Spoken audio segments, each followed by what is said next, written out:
you see, I mean, not to start with a quarterback question, but you have a good vantage point, right, with these two guys.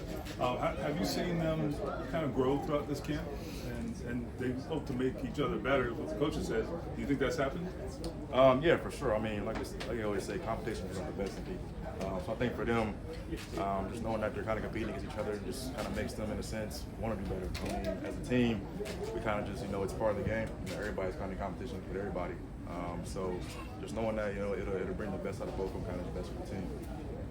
Ashton, how do you feel like you've grown as a receiver?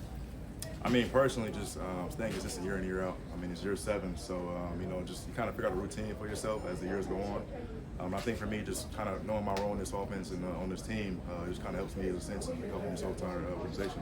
Is your physicality kind of a strength for you in the route running? Yeah, I think so.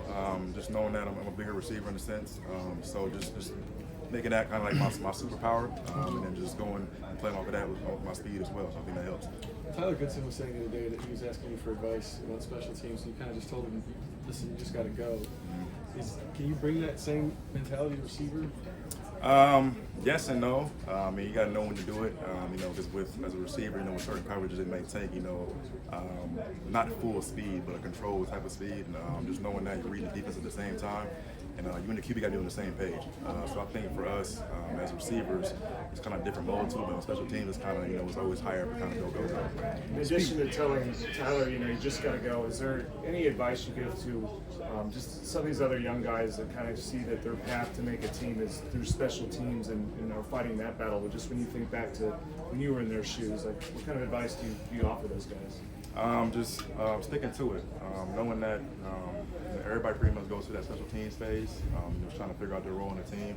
A lot of guys kind of ask, what I got to do to get on the field. I say, teams helps you stick. Giving good effort, putting on film, whether it's practice squad, red team, whatever it is, giving good looks goes a long way for the whole team. You mentioned special teams phase, but you've carved out like an all-pro career at it. How have you, like coming into the league, you probably have big aspirations of being like a star receiver and everything, but you've really made your niche like in special teams, being one of the best ones in the league. Like, how did you find yourself kind of leaning into that? Just like I said, just doing what you can for the team. Understanding my role, and I'm gonna give high effort, whatever it is I'm doing. For this team, they need me to be good at special teams. So for me, it was shaping into that mold and being the best where I could be in that role. Just on the offensive side of things, just staying consistent as well there. And once you're able to do that, you kind of balance both sides of it, and just kind of go from there. Kind of with Goodson, a similar situation. Mason said Goodson had very little special teams prowess when he came in, and he helped, you helped, and now he's like a core guy.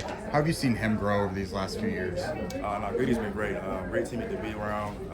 Great person to be around. He goes on the football field. He's head down, goes to work. Doesn't really say much, but he's always out. He's out there. He's gonna make a play. I think that's why he sticks so well on his team, because he's just high effort. Just doing what he does for this team. With all those kicking stigma shirts around, what's your standpoint as an athlete on this kind of topic? I think it's big. Knowing that mental health is something that everybody kind of goes through. Whether it's big or small, knowing we're all in this together.